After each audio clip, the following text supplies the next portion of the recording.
All right, guys, I want to offer up maybe some advice or possibly a challenge for the watch fans out there, whether it be someone that's new in the journey or more experienced or whatever your phase that you're in currently. But challenge yourself. And what I mean by that is too often you can get caught up with getting what, a G-Shock 5610 because it has everything that you want, and everyone's saying just get this, it's perfect, this is all you need, this is, it's too, I don't want to say vanilla because I don't think it's vanilla, but like it's definitely not this. I mean, we can agree on that, right? So when I say challenge yourself, yes, you probably don't see yourself wearing a gold full metal G-Shock, right? But maybe you should try it. You don't know. You don't know what you don't know. You know, uh, if you're rocking an SKX, you bought it because everybody said they're amazing, and they are. And I'm saying you probably should try one at some point. But they had other variants of the SKX, or whether it be the orange one, or the same goes for the turtle. Maybe buying a regular blue dial diver turtle because they look amazing and that's what everyone gravitate towards. Try something different. Get the SRPC 44. It's all gold looking, but it's not shiny gold. It almost looks like a really nice polished up bronze or something. And it's an excellent watch. Or orange dial divers, like the orange monster or the orange dial turtles that are out there, or whatever brand to watch. I just have these here today. And it can be a micro brand, it can be a bigger brand at whatever price point.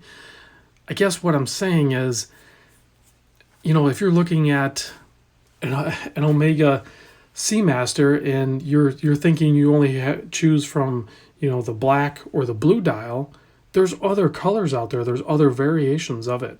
There's GMT ones. There's the great white. And then the current run. There's all different colorways and two tones and stuff. So that's one price point. But the same goes for at any price point that you're looking at. And then there's people that are, I don't want to say afraid, but like turned off maybe by what they've read or heard about microbrand. Sometimes you need to take a step outside your comfort zone, and you might end up with something really cool like this Borealis Idraga in the bronze, and it's going to patina up awesome, and you can wear it as a strap monster. But unless you take that risk, you're never going to know. So whatever your comfort level is with taking risk, I say at least go there, but potentially go past that. There's a ton of different G-Shocks, even if you don't want to go full metal.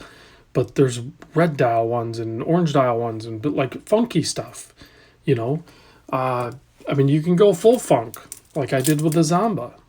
I'm a monster fan. I know I like the Seiko Monsters. This is one that is definitely in my wheelhouse because it's next level cool in the monster world. But I'm not saying this is watches for everybody. It's certainly probably for the very, very few. But just take a step outside your comfort zone. I think you might find some other levels of enjoyment in the watch game. So, and you might get a little less bored. I don't know. It really broadens your horizon, and it can be something as simple as, yes, the SKX wears great on my wrist, and I don't want to wear a big watch because for some reason I'm brainwashed into not wearing big watches. But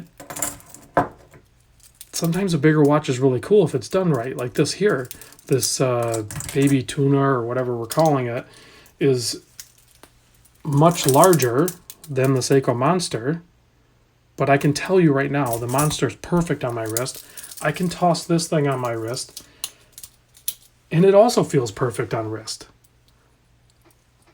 So don't be afraid to try some new things. Like you could potentially be missing out. You might make a mistake, but if it's within your comfort zone of checking things out, I think that mistake is going to cost you less than you think it will, because all of these items, you're going to be able to get out of them. You're going to be able to sell them or do whatever you want to do with them.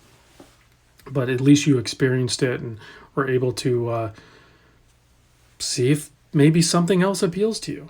So anyway, guys, it's just a thought I had talking to a few people. So try some other things out. You might like them. I got to close you out with a loom shot, though, because I got too many loom monsters on the table. So, all right, guys, thanks for watching. I'll see you on the next vid.